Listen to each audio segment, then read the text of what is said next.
Department of Human Ecology, University of Maryland, USA. We have Sri Shubhabrata Chaudhary, Director DITM Kolkata, with us, who is obviously the host today. And we have our Senior Curator, Sri Srinu Appikonda, on the dais. At the very beginning of this program, I would like to request our Director Sir, Sri Shubhabrata Chaudhary, to kindly felicitate our speaker, Dr. Biswadeep.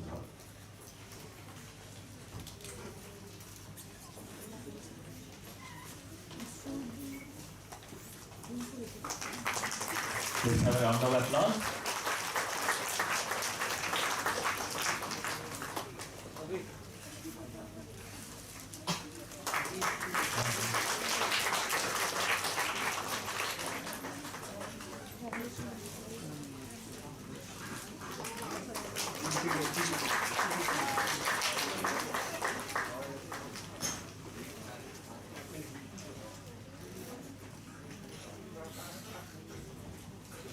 Thank you, sir. Now, I would like to call one of the students from the audience to felicitate our director, Sri Shubhabrata Chaudhary. Here, I would like to request Sri Srinu Appikonda, Senior Curator of TIG, to kindly felicitate our director, sir.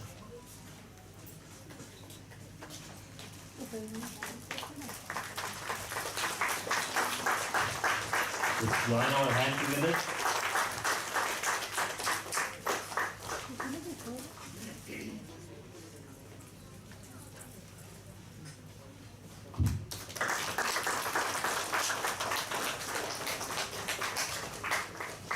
Thank you, sir.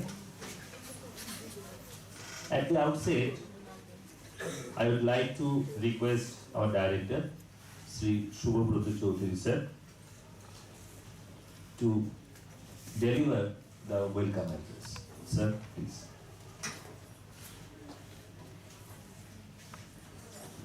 Thank you, Ovi. Warm welcome to all of you. Actually, I do not want to stand in between a very interesting session and a very good introduction by my colleague. Anyway, I once again welcome you to the oldest science museum of the country under the government, Government of India. We know that the majority of those who are present here, they have been participating in the different science camps, both in the morning session and the evening session. What I would like to tell mostly towards them, in fact, one thing I would like to tell you that whatever you have learned and whatever you have not learned and whatever interest you have gained to learn later on after going back home, this impression will be your lifelong learning. In fact, when we were almost of your age, we used to come to BITM. I am also from Calcutta. In fact, a very renowned, professor like Dr. Dhar, he also had some sessions with BITM. So I wish all of you for a very, very bright and productive future, for making our world better. Try to learn something. Don't run after marks that will automatically come because if you learn something. One thing I would like to tell you that today's session is digital in the health. In fact, the way we Indians think it, the world thinks in a better canvas, in a more wider canvas. We knew, at least as far as my perception goes, we knew digital health long back in the year 2002 and 3 when one of my classmates, who is now located in New Jersey, USA, started using AI for healthcare in USA. That is mostly towards the consumer, how they can minimize their expenditure for maintaining their family members. From then we have come a long way. Now very recently we had this, COVID pandemic. We have seen how digital technology came into our benefits. In fact, we used to get ourselves, enrolled in Arogya Setu and all the things, and you'll be happy to know that in a country of almost 1.46 billion, around 95% of the eligible population, I'm talking eligible means those who are above 12 years, 95% of them got first dose and 88% of the eligible population got the second dose as well. So that is the benefit we immediately drew from digital technology. If you see around the aged population in our families, nowadays they do not go to the doctor's chamber.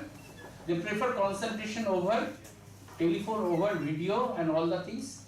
This is how digital technology is coming to being for the better life of people of all ages, of all stratas.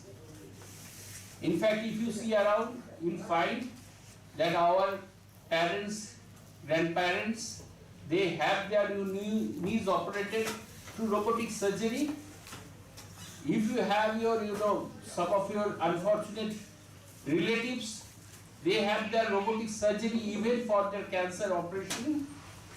So it has come in a very, very big way. But that is the canvas we can portray as far as India is concerned. But Professor Dhar's, canvas is more wide, more multifaceted. So we look forward to hearing from him. One thing I'd like to tell you that at the end of the lecture, surely you will understand that we have learned more. One thing I would like to tell you, do you know what is the scientific name of man? What is the scientific name of man? Anyone can tell? What is this one? Homo sapiens. Correct, Homo sapiens. But you move around, you see your mom, dad, and even some of you, you are always glued to your screen. So you people have become Homo sapiens. You are more on apps. So it is dangerous, but still there are certain, rays of hope that will talk in a better way. Before I leave this, entire dais to him, because after all it is his session, I'd like to introduce Professor Dhar. It is very difficult to introduce him in a very short way because he is a very big CV. Still, I would like to tell that Professor Biswadeep Dhar, he is currently Assistant Professor of Department of Human Ecology, University of Maryland, Eastern Shore. He is also a member of Programming Oncology and Faculty Associate Population Sciences, University of Maryland, Baltimore. Faculty Advisor, Center for Student Excellence, School of Agriculture and Natural Sciences, University of Maryland, Eastern Shore. Research Consultant, Policy and Research, Financial Health Network, Chicago. His current research and teaching at the University of Maryland focuses more on designing culturally tailored interventions targeted at marginalized and diverse in terms of racial or ethnic considerations, populations living in the United States and in low and middle income countries. The basic goal of his research is to improve people's diet behaviors. That is very important because the diet you people take it and you insist on your moms to have it in your tiffin. That's not right. So obviously he will tell something on it. So diet behaviors to lower the prevalence of risk factors in obesity issues, type 2 diabetes and cancer incidences by integrating digital health and interventions. He is a homegrown, scholar. He has his bachelor's and master's from University of Calcutta with excellent academic career, everything in first class. Then he did his M.Ed in curriculum and instruction from the University of Florida. He has done his PhD in youth development and family sciences from University of Florida. And he is a recipient of a lot of awards. It is very difficult to read out all the awards, but I am telling some of this. He has been awarded for faculty fellowships, Propeller Fellow for Digital Learning sponsored by the Apple in the year 2024 in the month of March. Faculty Fellowship Faith and Health from Interfaith America. Travel Award for Cancer SIG Health Equity Committee, Society of Behavioral Medicine in the year 2023 in the month of December. Research mentoring programs from the Rockford Award from the University of Illinois. So many and so forth. He has a good number of publications. I am not going through this one, then you will not get time to deliberate on his lecture. He has a lot of very prestigious professional attachments. He is attached to Monica Baskin Diversity Institute for Emerging Leaders Fellowship for the tenure 2024 and 2025. Diabetes SIG co-chair, Society of Behavioral Medicine since 2023. Cardiovascular Disease Communication Director, Society of Behavioral Medicine 2023. Child and Family Health Advisory Board Consultant, Society of Behavioral Medicine since 2023. He is a reviewer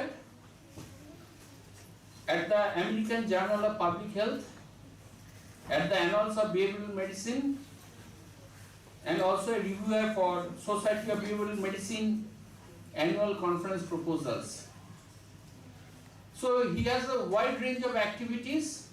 So we are very much looking forward to his deliberation. One thing I would like to tell you that very recently I have come across with a research proposal in USA also, and what they have found through application of this digital technology, that actually AI has been used, artificial intelligence has been used just to pinpoint that who are getting affected in Alzheimer. Alzheimer is going to be very, it is coming in a very menacing way all over the world.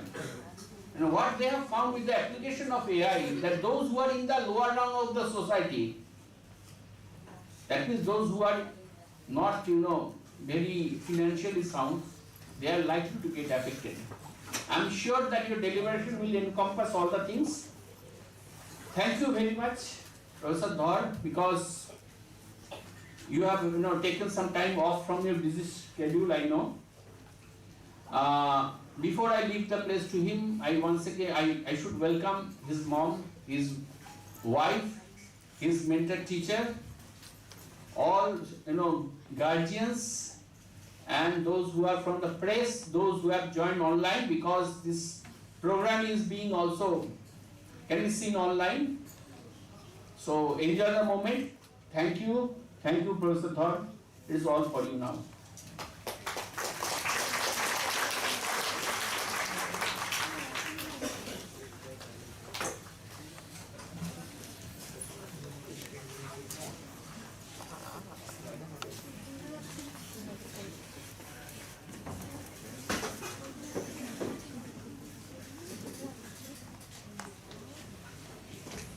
Thank you, sir, for your warm welcome address. Now, please allow us for some time to get ready for the presentation. Very short time, Professor Dhar will deliver his popular lecture on the topic digital health. Thank you.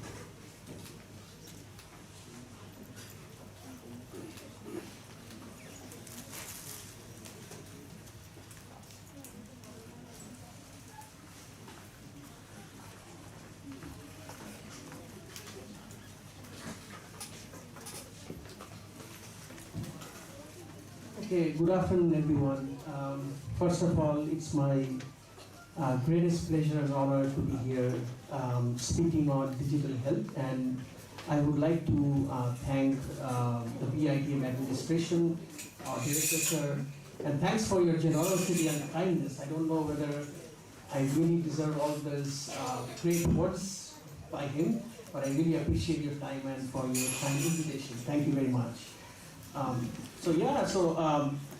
What I will be sharing is like, it's not actually like a lecture, but I would love to share something what I have been doing for some time in digital health.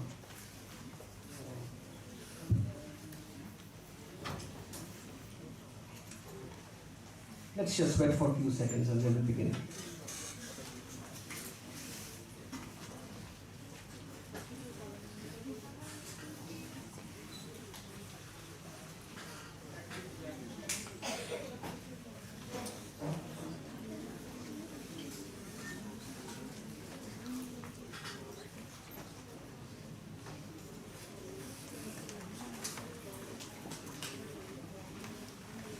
Maybe I can just share something, once it gets started. After my presentation, if there are any specific questions from any of you, including students and guardians, I'm more than happy to talk to you in person, or maybe you can also shoot me an email, and I also have my LinkedIn. So I'm definitely more than happy to interact with you, today, and maybe sometime via virtual conversation or communication. So please do not hesitate to reach out to me if there might be any questions. Thank you.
Okay, thank you everyone for the setup. I very much appreciate your time again for your patience. Okay, so let's begin with my presentation. So first of all, thank you again for the invitation to the BITM administration and the director, sir, for this welcome. My name is Biswadeep Dhar, and I'm an assistant professor at the University of Maryland, Eastern Shore. And let me just give my brief background from where I am. So, so I have kind of a diverse background. So I started with my bachelor's and master's in biological sciences, particularly in zoology, from the University of Calcutta, and then I did again a master's and PhD from the University of Florida in the US, then followed by a postdoctoral fellowship at the University of Illinois in Chicago. So these were like, maybe I would say like my trainings from the United States before I got my position as a faculty at the University of Maryland in Eastern Shore. So these are some few pictures, and I would say like, I would just tell you like why I'm showing these pictures, right? So as you see here, that's my picture when I got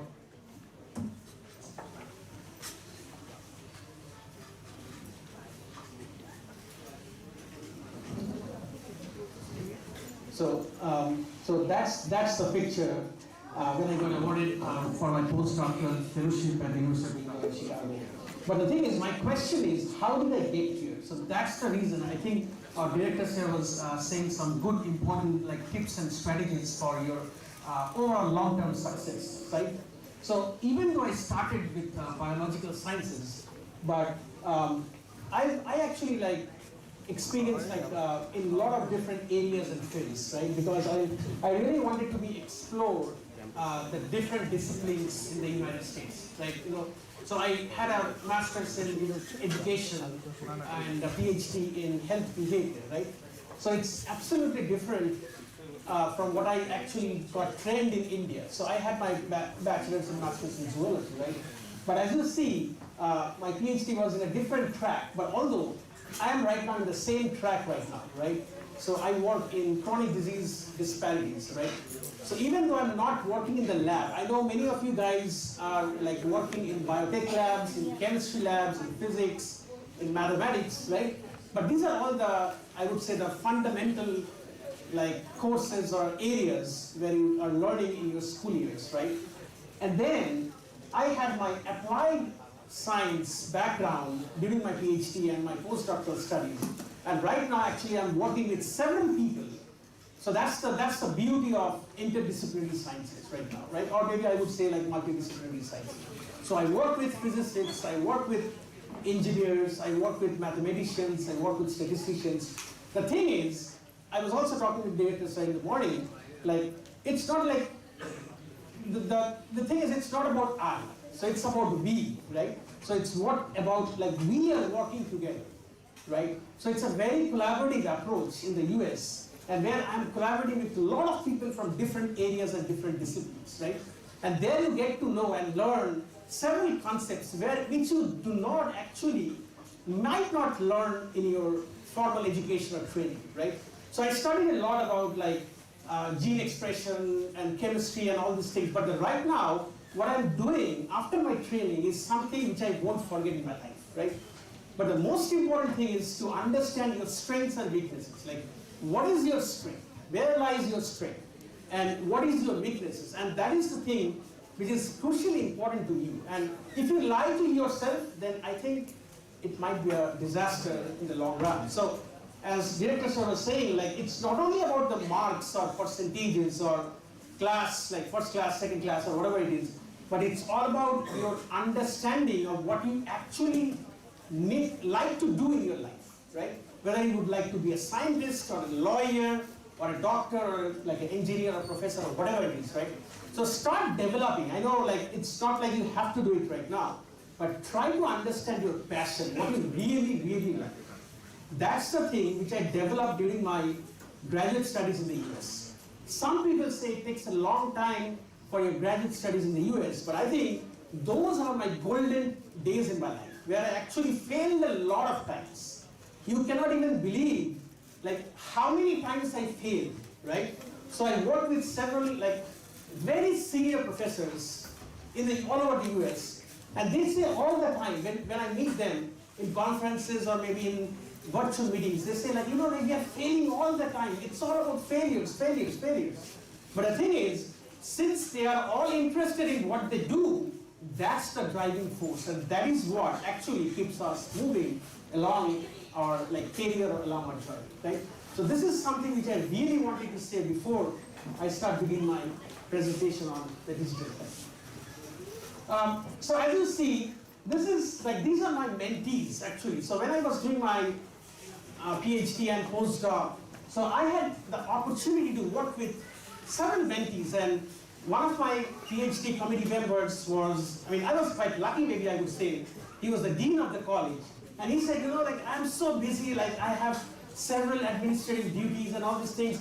So maybe why don't you take these two students and mentor this, right? And this is how I started working with these two amazing students. So she is, right now, is working at one of the leading cancer institutes in the United States. And that's called the Moffitt Cancer Center in Tampa, Florida, right? So it's a nationally cancer institute in the US. So she works over there after her graduation. And this guy is a super, like a smart guy. So this guy actually did his bachelor's in economics. But he's really interested in understanding the financial aspects and the financial burden coming out of the cancer care and health insurances and all those things, right? So as you see, it's not only about the sciences, but they're actually working in multidisciplinary areas with people from different fields and across the fields, right? So it's, someone say like, oh, you're not good in math. So if you're not good in math, if you really understand that, this may be your weaknesses. If you do not like it, so there is a difference between a likeness and weakness, right? So if you like it, I think you will follow your passion, right? But if you do not like it, I think that might be different. That's the difference between what you like and where you need some more honing your skills before you gain that level, right? So that's really important to understand, like what you really like to do in your life. Okay, so I have some questions for you. It's, as I said, it's not about the lecture, but like trying to share what I did throughout my journey as of now. So I have a QR code. So this is, you can definitely, like, if you have it using a cell phone, you can just use this QR code, or you can just go to menti.com and hit this numbers. It is 63576498. But if you do not have, I mean, you can simply QR code and just respond to that. So my question is, what does digital health mean to you?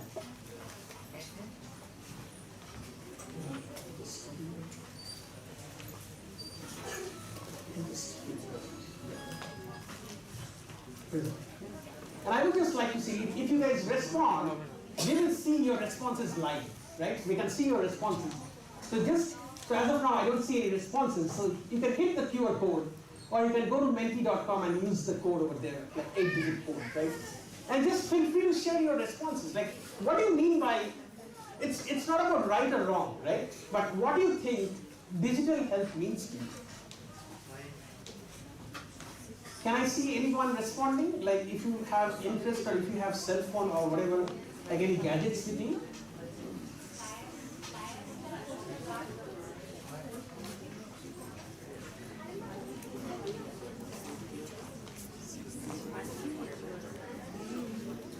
Anyways, if anyone maybe would like to raise your hand or share something about like digital health, you are more than welcome. So, anyone would like to share like what is meant by digital health to you as of today? Yeah, I can see someone is raising his hand. The code is 6357-6498. And alternatively, you can use the QR code. It's 6357-6498. Okay, so you see, we are having the live responses here. So this is all about, like, we are using the digital technology here, right? Someone said, governance of fitness. I'm not going to ask you who said that or who wrote that, who responded to that. Someone again said, like, staying healthy using applications. There are several applications, right, as we all know, right? So these are two great responses. And I'm not going into details, but I'm pretty much much sure, like, many of you know, like, how to use this kind of QR codes while submitting responses. But yeah, these are absolutely correct. It is a necessary evil. That's very interesting. Maybe I would love to chat with the person, like, once we are done with this presentation. That's a good one. Mental wellness, amazing. Health over AI, using the AI. So AI is a good word, right? It's a very strong word. And then raising awareness, and that's all what I'm going to share in today's topic on digital health. Information technology, tracking live health. So you see, it's wonderful. Maybe I would request some of you guys, like, if you would like to take the picture, you can see how nicely presented the word cloud.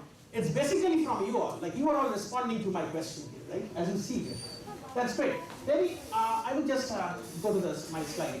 Thank you very much for all of your responses.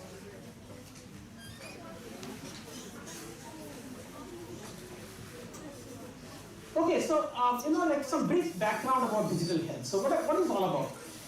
So the goal is that it is that trying to make our lives better.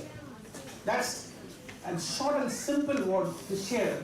Like, they're trying to diagnose and treat diseases, whether it's a chronic disease or communicable disease, right? Or any other kind of disorders human face, to enhance a better healthcare delivery. That's the main goal of digital health, right? And for that, they're using several platforms, right? So this is just a 1 hour talk, so I don't have much time to discuss all of that in one shot. But I would just like to just pinpoint and go through some of the areas, like what are these actually? So you see the platforms, they're using several like internet software for mobile health, right? It's called like M.Ed, right? Health information technology, like we have wearable devices. I'm not sure like whether CGM is being used in India. Like, it's a continuous glucose monitoring system for type 2 diabetes, right? Where you can like continuously monitor your glucose level. So that's something, for an example. Telehealth and telemedicine, which I'm going to share definitely, is very interesting. Personalized medicine, which I'm working on right now, and precision prevention and public health. So these are like several like some important like platforms where we can use digital health for better healthcare services, for better life for humans. Okay, so now you see like what are the different benefits of the digital health. There are several benefits, and out of that, the most important is like trying to understand patients' health. We need to understand patients' health, right? And track the individual's lifestyle behaviors. I know our directors have already shared that. I'm going to share something about the diet and the chronic disease prevention, right?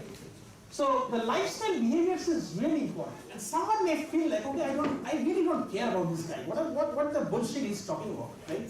So I will just have ice cream and chocolates and biryanis every day, whether this guy speaks about healthy diet or lifestyle behavior. I simply don't care, right? But this is really what is important, right? This is all about the lifestyle behaviors for the disease prevention, for better health outcomes, right? And so the goal is to reduce the cost. As you see, the cost is being reduced. So my work is especially on racial ethnic minorities. That means who are minority populations in the United States. As for example, us, like we are Asians, right? So we are South Asians, like Indians, Bangladeshis, Pakistanis, Nepalese, and Sri Lankans. These 5 countries are South Asians who are living in the United States. So we are minority over there, right? But at the same time, there are other race and ethnicity, like the African American populations. Generally speaking, we call it as like a black population, or maybe Hispanic population, or Latinx populations, right? So the goal is to reduce the cost for them who are going through financial like turmoil, right? So that's one of the most important things for this delivery, healthcare delivery through digital health, and also to improve the access. When I say access, it's all about how do you get something what you need, right? So this is something which is accessibility is really important. I know maybe if someone is in a rural area in India, right? An absolute remote rural area. How do you help those people who are in the rural areas but definitely need these healthcare services from the doctors or primary care providers? So this is where the digital health comes, and they have like a lot of implications and benefits for the remote people at the same time, right? So whenever we talk about like United States, like we simply talk about Chicago, we can simply talk about New York City, Philadelphia, like Baltimore, all the big cities, right?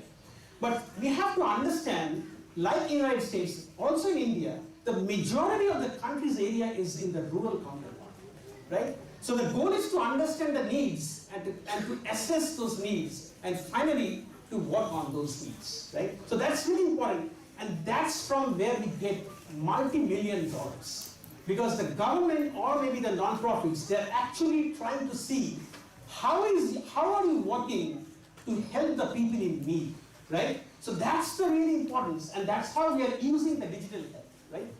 So again, coming back to my background, I had studied zoology, I had studied biology, but here there is no biology. But the thing is, we are applying the biology, we are applying other social sciences, we are applying statistics, we are applying mathematics in this work.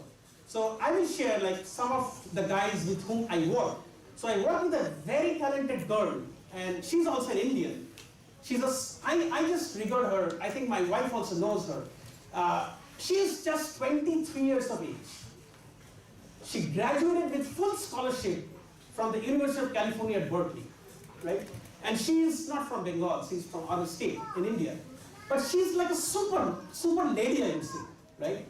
Because the thing is, her background is in data science, but she is really interested in digital health and also to work with us, like who are working on health behaviors, and to improve the accessibility and to reduce the cost for the racial ethnic minorities in the United States and also in India. So our next goal, so we have already studied like a pilot, I will be sharing with you all today. Our next goal is to write a grant so that we can do some international research to write in India, right? So we have a very strong team from Stanford, from UC Berkeley, even from the National University of Singapore, we are collaborating with right now. So our goal is to work with the Indians because we are from India, so we definitely would love to give back to the community from where we started our journey, right? So that's really important. Improving the access, the personalized medicine, the precision prevention. So these are several like benefits of like the digital health, right? So we are, as I said, we are trying to address the gaps. Like when I say that word gap, it's all about like what is not there. We are really not interested what is there because we can read it in the textbook. We can just open the YouTube and see those things. But the thing is, what is really missing? What is not known, right? And that's how we have to understand the major gaps that are affecting the communities, right? And using the digital health tools really enhance our ability to provide those gaps, to understand those gaps, and to work along those gaps, right? So right now, we are working with several medical schools where they are highly connected to the communities. You know, when I mean, one of my professors, like very senior professor and very close professor is here, he might start laughing right now if I say this. Like, when I used to work on genetics, I really did not know that I would be working with medical schools on academic community partnerships. So the academic community partnerships is basically, we are actually involving the universities, the colleges, with the communities. And this is, I mean, I can't even just share it with some words. They're so powerful because we are working with faith-based organizations, like as for example, the temples, like the mosques, right? So these are like, as our directors have said, like I'm a fellow of the Interfaith America, that's an organization in Chicago. So we work with those organizations, like some non-profits, and we are trying to collaborate with them, right? Because the thing is, they know something from the community which we really need, right? Which I do not know, but that's not my fault. So which I do not know, I collaborate with them because they are already an expert in that field. So the thing is, it reduces the time to do that kind of work, right? Because they are already there. So we just collaborate with them, but at the same time we need to know like of how we are going to give something back to them so that they can work with us, right? And this is how we are working with some academic community partnerships for the human welfare, like for using digital health in understanding and reducing the costs, the burden, as well as the disparities between several high versus low income populations in the US, right? Okay, so now you see, like I was always sharing, like what is interdisciplinary science? So here you see, it's all about psychology, medicine, social sciences, business economics, communications, education, and everything is there, right? And within the medicine, we have also like statistics, because statistics, like, I'm not a statistician, but I heavily do a lot of statistics, right? Because we have to analyze the data. So for those of you who are here, if you feel that I'm really passionate about mathematics, and I'm really strong about statistics, because you can understand your strengths, that's my strength, I would love to continue with this statistics or mathematics. Just go with that flow, right? And maybe sometime in the future, you never know where you will end up in your career. Just follow your dreams, where you find that you are really strong and have some passion in that area. But the problem is, even I had done some mistake in my early days. Like I used to say, oh, this guy is doing an information technology or maybe mechanical engineering. I have like absolute courtesy and respect to all professions. But the thing which we need to understand is, someone, like we have 5 fingers and not all the 5 fingers are same in size, right? But we need to understand that someone might be good in mechanical engineering, but if I try to copy his like pathway, I might fail very badly, because I neither have the interest nor I have the strength. So you have to understand and balance that. So do not copy others, right? This is very, very important. Even I did that mistake sometime. Like I used to see many of my friends going for engineering in private colleges and many things. Like, so I felt like, okay, I will do engineering. But then I realized I might fail very badly, like if I go for engineering, because I don't have the interest, right? So do something, and if someone says, oh, engineers, like they earn a lot of money, just do not go with the money. Just understand your strengths and weaknesses, and likewise proceed with your career. Money will automatically follow you, believe me or not. That's very, very important. But the most important thing is follow your passion and understand where you have the strength and where you have the weaknesses, right?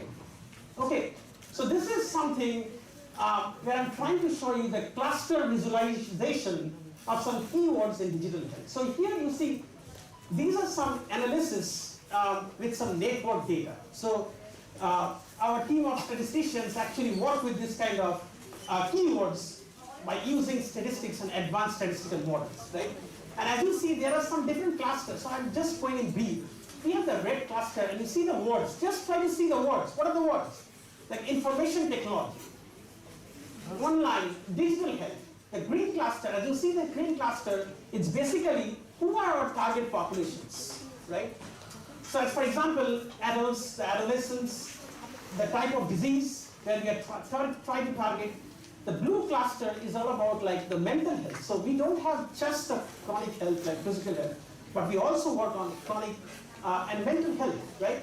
So these are several like keywords by which we can understand and try to deliver our services in regards to electronic health or digital health,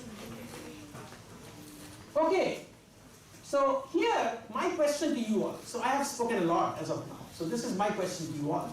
And maybe if you like, if you're comfortable, you can raise your hand and just respond.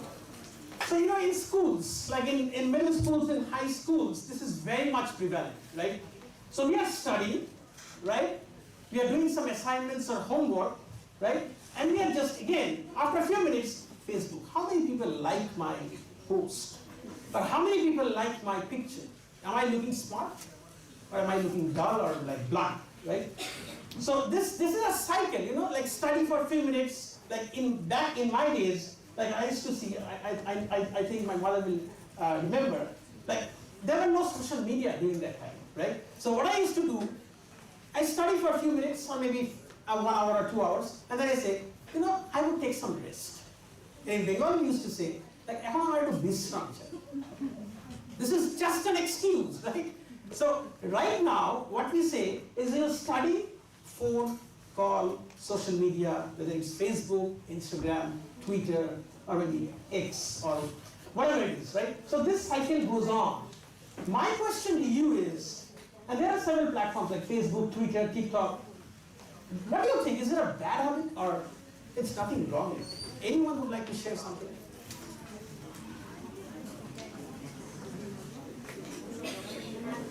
What do you think? Like, is it really a bad habit or it's like we should not do that? We should not do that. Okay, someone said we should not do that. Anyone from here? It has both. That's a great answer. Anyone from here? Refresh the mind. What is that? Refresh the mind. Refreshes the mind. That's great. I think again, to me, like nothing is like a bad answer or like a wrong answer or correct answer or right answer, right? So everything has some balance. We should balance that, right?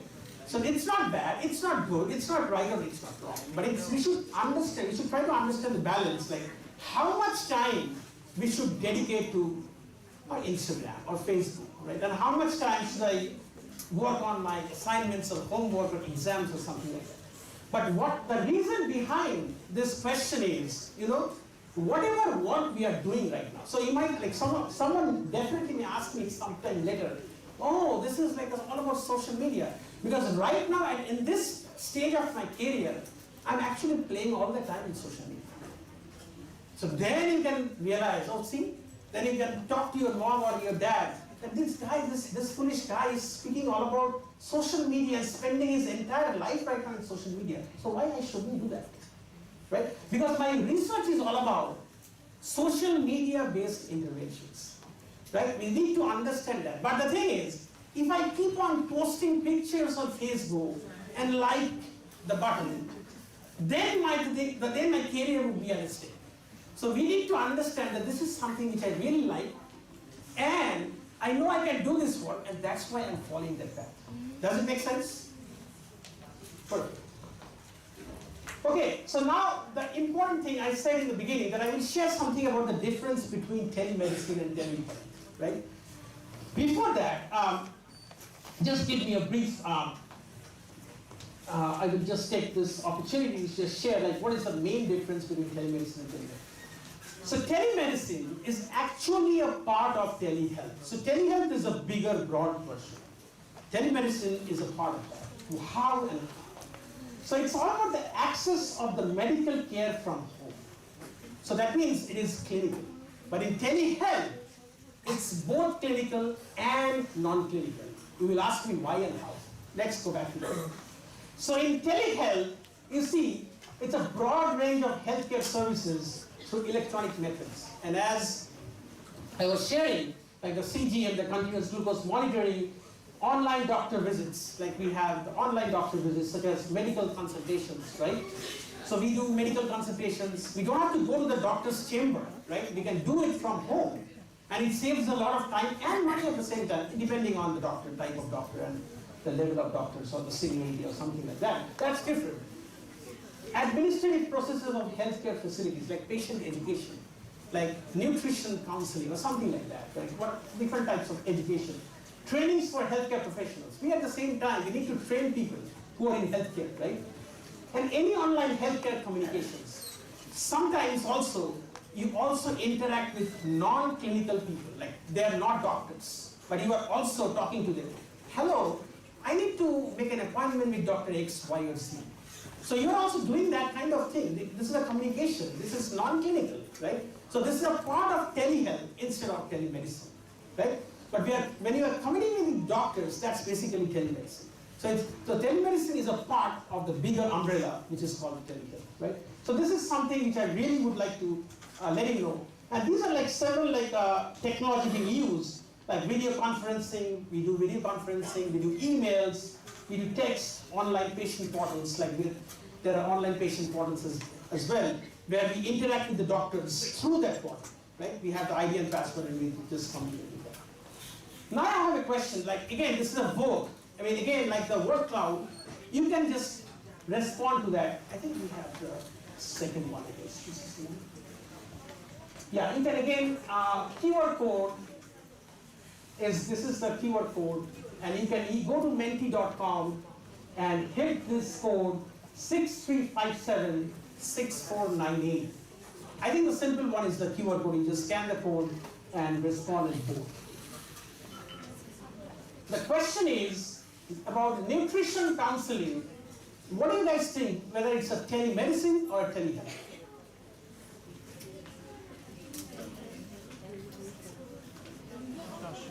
And I will see the response. If you respond here, I can see the response. Someone said telehealth, okay? Someone said telehealth, okay? And then any other responses?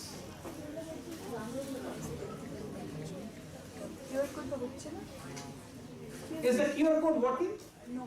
It's not working? The previous slide is showing. I think we didn't change the slide. That what does digital health mean? Okay. Can you try this one? Okay.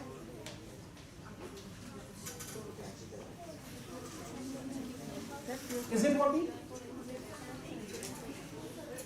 Can you hit the present button?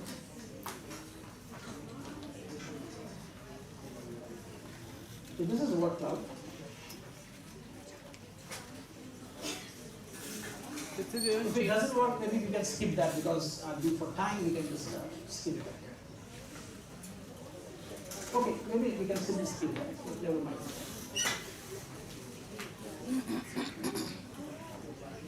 Can you go to the slide presentation mode, please?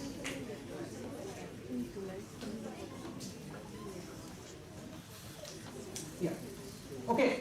So actually the nutrition counseling is all about telemedicine because you are working with the nutrition counselors directly, right? And they might not be the doctors, but they are actually paramedical professionals. But the next one, my next question was all about using health, introducing app on mobile phone. So when you are working on apps on the mobile phone, that's the telehealth because you are not working, you are simply working with the applications and the apps. So that's a telehealth. It's a bigger, broader version, and where you can communicate with medical professionals like nutrition or psychologists for mental health and all these things, right? So these are like two slim differences between telehealth and telemedicine. Okay. Now I really would like to concentrate on this slide. Sometimes in health knowledge and digital media, we have both good and bad sides, right? Something is definitely, I shared with you the benefits of social media or benefits of digital health. And sometimes there is something called misinformation, especially during COVID. We have heard a lot of things which is not exactly accurate or right? This is something called, you have been misinformed, right? And how do you get misinformed? So basically what happens, it's our emotions which speak. And if we like that, if we like something, we get simply lost with our emotions. And we start disseminating that information in public, through our social media, but we do not understand that that's our emotion which is playing, but that's not actually right? So this is called misinformation, which we need to understand and rectify it accordingly, right? But something due for the engagements, and that's how, the reason behind sharing this, because that's my research, and I would like to show something, a little part of my research.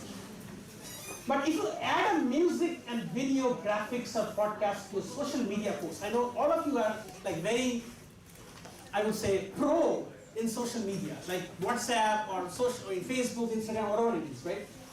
Sometimes we feel bored, right? Like going through a textbook.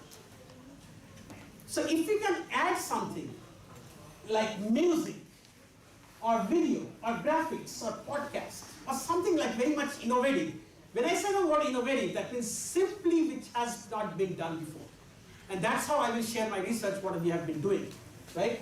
So then the engagement rates actually increase, right? When I say the engagement rates, what are these? These are the number of posts, maybe as for example Facebook posts, right? So these are the number of posts, clicks, you just click on it, right? Oh, I like this picture of Shah Rukh Khan, click, right? Divided by the number of people reached to the post. And that's called the click engagement. So you are calculating the click engagement like this, right? But at the same time, there is something called reaction engagement, right? And that is something, it's the number of comments you are typing, oh, this cinema, this movie is amazing, right? So number of comments, likes or shares button, you are sharing that, resharing it, LinkedIn, Facebook, Instagram, right? Divided by the number of people reached. How many people reached that? And that's something called the reaction engagement. And I hope this next QR code works because this is something which is really interesting.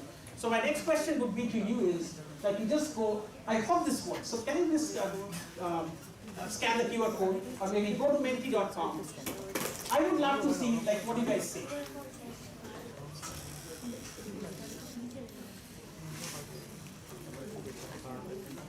I can show you which one I'm actually.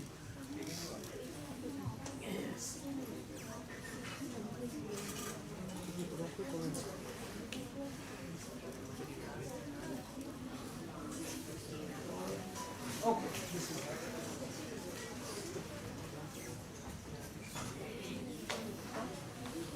okay.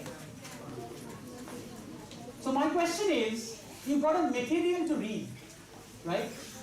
So which mode would you react the most? Is it through TikTok, or is it through video, or is it through graphical representations, or is it through an attached file, just an attached file? Okay, now you see, so we have the responses, live responses. Graphic is leading, 7. There is no TikTok. Oh, this is really interesting. 12. So graphics is leading, right? So you see, these are your responses. This is not my response, right? So my question is, well, I really appreciate and thank you all for responding to this. Maybe if someone would like to take this picture, I would definitely appreciate that. So this is all about the reaction engagement. So this is how people are engaging themselves. And here, based on this auditorium audience today, like I can see easily that the graphical representation is leading. So this is how you would like to read something or learn something through a material, rather than just going through the text or attached files, right? Am I right? Perfect. So 23, it's fantastic. Okay. No, I don't want the page anymore. Can you go back to the slide here? Perfect.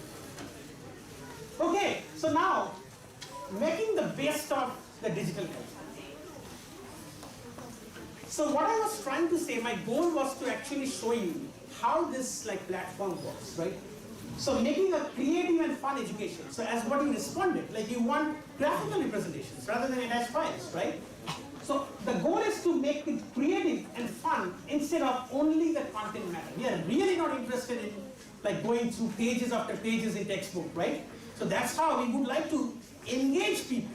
And I also showed you there is a simple formula by which we can understand how do we engage people and what is the rates or percentages of the engagement, whether it's on click or on the modes of engagement.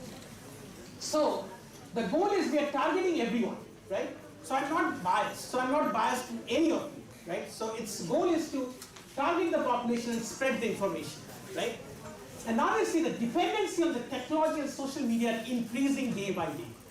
It's absolutely increasing. I can't even imagine my mother who is sitting here, she's proactive in Facebook then. I'm in the US, she's in Calcutta, right? She always sends me messages. And I can't even believe it. Even my wife's mother, I can't even imagine how proactive they are in the Instagram or Facebook or maybe in other WhatsApp or something like that, right? So this is how the dependency on the technology and social media is increasing for sure, right? So the goal is to create an app-based health education. So we are creating an application-based health education system, right? To obtain the knowledge, to provide knowledge to the people, right? To increase the self-efficacy of fun accessibility. So that we can help the people. If I go and say, from tomorrow, you won't eat ice cream. You won't care about my words. Even if your doctor says, from tomorrow, the biryani, no more biryani. You just don't care, right? But the thing is, the goal is to actually literate people. It's all about health literacy and health education, promotion of health education in a fun and engaged way so that they can understand what they're trying to say. This is all about the research in digital health, right? And see, I would be sharing, this is our research. So this is our absolute like new research what we have been doing. And this is a very brief snapshot, right? So our research study is called ROTI. It's like in Bengali we say roti, right? But we work with several people. So that's why we wrote it in like roti. So it's a very common like food or diet for South Asians, right? So it's a study on the South Asian Americans. And the study was all about in evaluating a tailored chatbot social media intervention. I know our director sir was saying something about the AI or ChatGPT. So it's another form of the digital technology where we are using the chatbots, right, through social media intervention, and the goal is to improve the health behaviors and particularly the dietary behaviors, right, among the South Asian American adults. And this is how, as I said, I mean, you know, like in today's world, nothing is private. Everything is public. So I shared someone who is working with me, is a superstar, right? And her name is Priyanshi Sharma. So he's just an BA, but she's a superstar, I can say. Like she's right now at Stanford, like after her bachelor's from UC Berkeley, she's working at Stanford University for her master's degree, right? But the thing is, whatever like the work is doing is fantastic. Okay, now let me just show you something. So this is how a roti looks like, right? This is how a roti looks like. So in Bengali we say belni, right? So we use the belni to make the roti, right?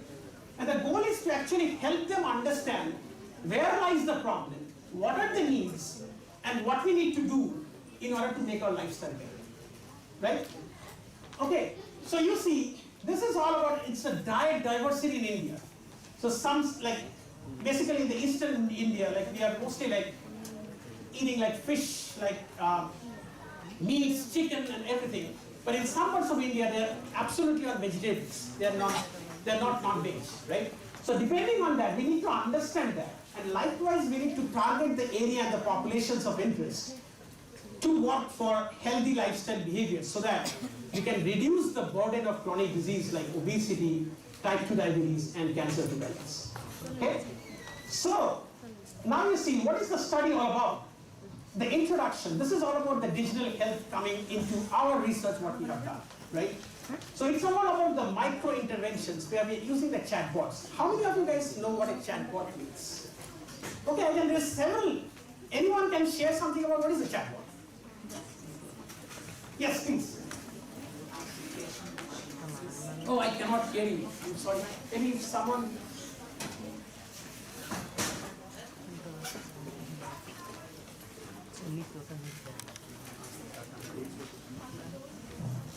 I will go back to you. An application or program which uses artificial intelligence and which can create responses on its own. Absolutely. So it can create the responses on its own, right? So this is like we developed the chatbots. Right? And this is called like micro interventions because this is very rapid, this is very fast, right? And we can tailor the resource dissemination very quickly, right? And you will see like how we did that. So social media chatbots, and this chatbot, as you said, what's your name by the way? Gaurav.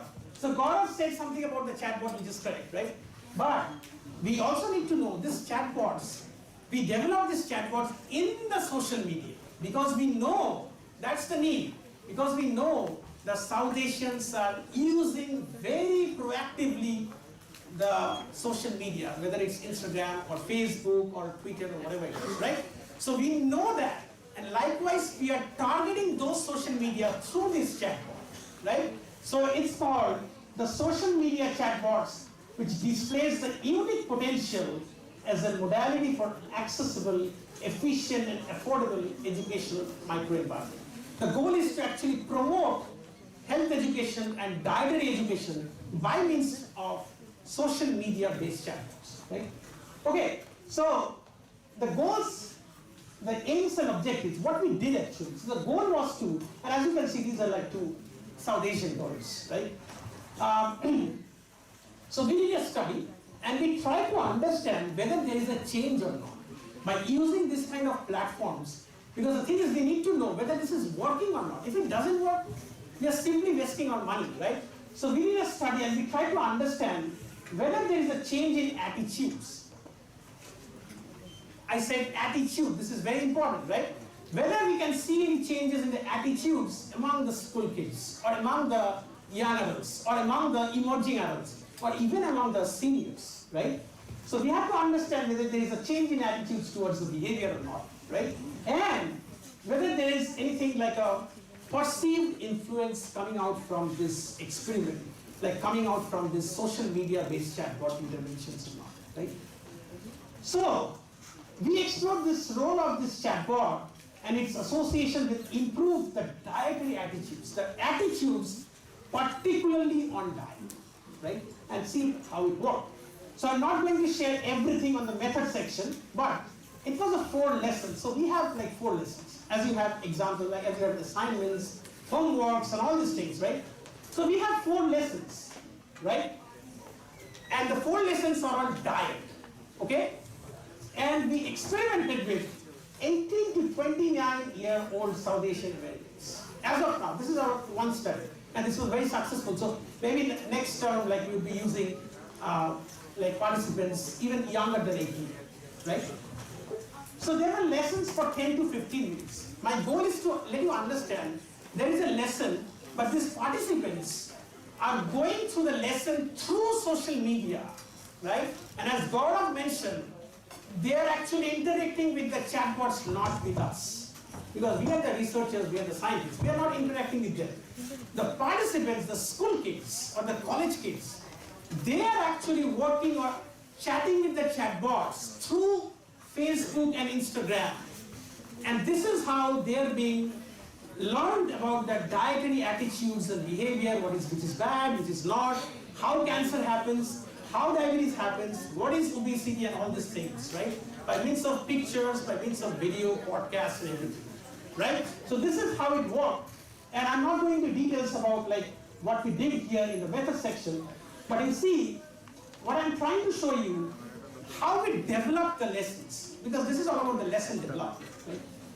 So first of all, as I said, we need to know what is the problem. What is the problem here in this auditorium? So if I know the problem of this auditorium, life will be very easy for us to work on this population, right? So if we do not understand what is the problem in this room, how do we work against those problems? So likewise, we understood the problems, and likewise we developed the lessons over here. And you see how we develop the lessons, right? So we understand the different ways that diet can impact your health. They need to know that, right? That is called behavioral beliefs. They need to know that. The second is all about the South Asians and the disproportionate CVD burden. This is, I would like to, it's not about I'm just telling you as like a professor or scientist or doctor. No, don't take it like that way. Just take me as your friend, right? There is a huge disproportionate burden of chronic disease, especially on cardiovascular disease, for people like us, because South Asians are very much vulnerable to CVD, right? So that's why in the US, they have started like screening the lipoprotein, because here I think, I'm not sure, I mean, I might be wrong. If you go for a cholesterol check, they will check the LDL and the HDL and that's done. Or maybe triglycerides, right? But in the US, if they know that you have a family history of chronic disease like cardiovascular disease, they will instantly check the lipoprotein. Right? This is something which we need to know. And likewise, we develop this lesson by letting the kids understand that there is a disproportionate burden of CVD, that's the cardiovascular disease, in Indians or among the Indians, right? The next lesson was, so these are all the lessons, what I'm trying to say, right? The next lesson was the grocery shopping with the healthy mind. You know, when they go to the grocery, they feel like, oh, this is grocery, I will go to the dessert section, the ice creams, or maybe chocolates, or maybe all the unhealthy food partners, right? But we need to let them know, like, which is good and which is bad, and how grocery shopping would be done, keeping the health in mind, right?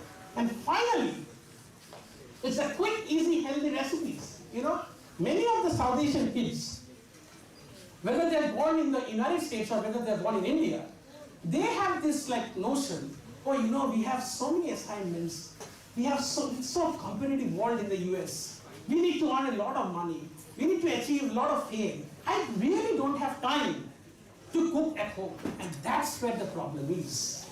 We need to let them know through social media, and not only social media. Again, I'm going back to Gaurav. Like they're going through the chatbots, they're responding, and the chatbot has been developed by us. So we are at the backstage as researchers, right? We developed the lessons because we knew these are the problems. And we targeted those problems with the target populations, and that's the South Asians. Does it make any sense to you all? So this is how the development was being done, right? And we named the lessons, you see. First of all, I said we need to make it fun and interactive, right? So here you see, we named 4 lessons. We had 4 lessons, right? First of all, we named the first lesson as tomato. Do you know, like anyone can say, why did we name like tomato, kiwi, grapes and lemon? Anyone?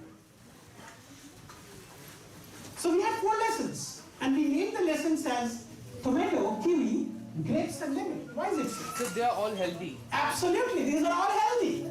So we need to let them know that these are all healthy. These are all fruits and vegetables.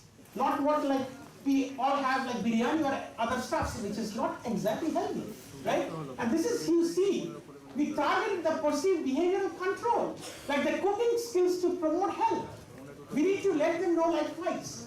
The next was kiwi, the perceived behavioral control, the grocery shopping skills to promote health. We need to let them know. The next one was attitude. We are targeting the attitudes, the dietary attitudes, the grapes, and we let them know the understanding of how diet affects health. And the final one was the lemon, that's prioritizing them as a South Asian young adult. They need to prioritize the diet, right? So this is just an example of diet. We can do anything. We can do sleep patterns. I know like the kids nowadays have less amount of sleep because they're so busy talking with their friends or maybe whatever it is. Like they have less period of sleep, and that is detrimental. I don't know whether we know or not. Sleep has a direct relationship with CVD as well as 6 to 7 types of cancer. So this is not like, I'm not saying this is alarming or something, but this is, we need to let them know and understand through several like advanced methods like digital health and technology, right? And this is also chatbot. We did not talk to them. The chatbots were interacting with the kids, right? And now you see, I'm not in the recruitment, like how we did the recruitment. But you see, how we developed the chatbot. This is the question, right? So we developed the chatbot, like you see, this is the sequence. This is a very interesting like picture I would like you to see here from this slide. So you see, we had a welcome message, right? We had a welcome message to the participants who were in our survey. And they had to choose 2 lessons, right? Followed by, when all they responded to the lessons, they had some additional questions and some goodbye messages followed by a poster. But depending on the issues or the barriers, because it's all about personalized or individualized, right? If someone has a diabetes or if someone has a cancer, they have different set of questions. And likewise, they will be given those lessons to reply, to respond to them, right? And this is how we actually did the interface of the chatbots, and likewise, but again, when there was any problem or issues with them, like when there was any problem, like when they needed help, our research team directly communicated with them to let them know, like where is the problem and how do we get rid of this problem. Okay, so some short results.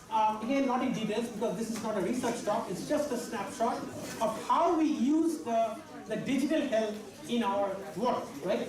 So there were 116 participants completed the survey. 116 young adult South Asians. And you see what happened.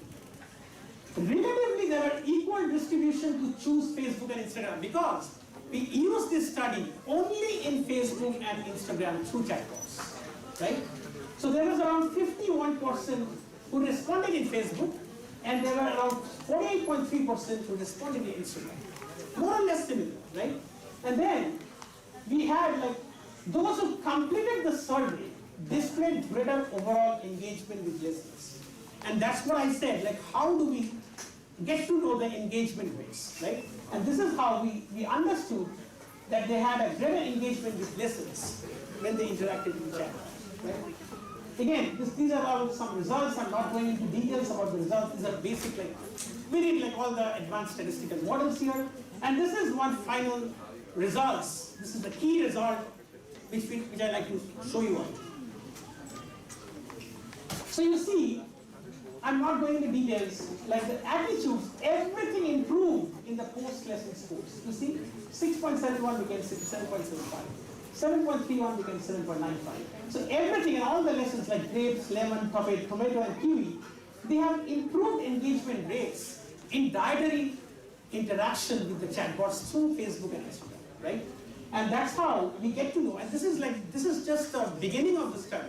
And right now we are writing like bigger brand proposals where we can actually target a randomized control study. It's an RCT, like the randomized control trial, where we can actually involve several other populations throughout the country, or maybe sometime in India in the future. Right? Okay. Anyways, so these are like some basic like things what I would like to share and have shared with you all. That what is digital health? What are the benefits of digital health? What are the limitations of digital health, right? And how we can use digital health in our work so that we can help the people who are in distress, who are in low-income populations, who are in remote areas, maybe who are in the rural areas, right? Through our dissemination. So we have to disseminate the information to the public by means of health literacy and health promotion, right? So anyways, these are some future work which we would like to do, and that's not a part of this today's lecture, but I just felt like sharing a snapshot of our work. And these are like some acknowledgements like I worked with. So Dr. Ali is a postdoc at National University of Singapore. He worked with us and he's a fantastic worker. Priyanshi Sharma, like she's a fabulous, like she's more or less like your age, or maybe who are in the high school, like 11 or 12. She's just 22. I can't even believe like where her career is going. She's just a bachelor's BA from UC Berkeley and right now doing a master's from Stanford. But like, she's a fantastic worker. And we had also a doctor. So we had a team of doctors as well. And Dr. Khanna from New York University, like we all had worked through this project. And yeah, so this is all about our work on digital health. And I'm more than happy to talk to you and get your responses and feedback. Thank you very much.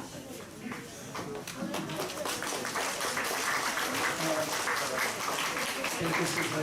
Now we are reading on this, and now, as the time concerns, please be seated just for a few minutes, please. And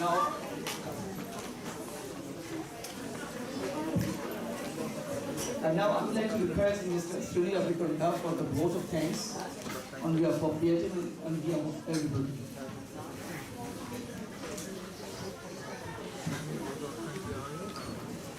So it has been really informative and engaging session. Especially since the COVID times, we have been practicing this digital health. And again, we are actually reinforced with the concept of the digital health. And especially some of the insights very much useful for the children. Amalgamation of the interdisciplinary science, how it can be applied in the area of science, what kind of good research can be done in order to serve the society. And Dr. Biswadeep Dhar very much highlighted this concept. And some of the key topics such as telemedicine and telehealth and health knowledge and public health sector side, and all these concepts are very useful. So myself, Srini Abhikonda, curator at this museum, it is indeed my privilege to propose vote of thanks on behalf of organization. My first and foremost thanks, sincere thanks to go to Dr. Biswadeep Dhar, and who has spared his time from his busy schedule, having come over here for delivering this lecture session. And sincere thanks to all the parents and students, with so much patience, you have been here, you have been leading the talk. And my sincere thanks to this press and electronic media and our director sir, who has been catalyst to make this program successful. And my sincere thanks goes to all all the sections of the BITM who has been helping us to make this event successful. So thank you very much once again for all the students and parents who have been here and who have been cooperating us. And with this, we'd like to conclude and I'm concluding. So thank you. Thank you so much. কিন্তু সব থেকে মজার কথা কি জানো, ওই sir যখন একটা রুটি শব্দ লিখেছিলেন ওখানে দেখেছিলেন, এই সময়টার দিকে তাকিয়েছে কতজনের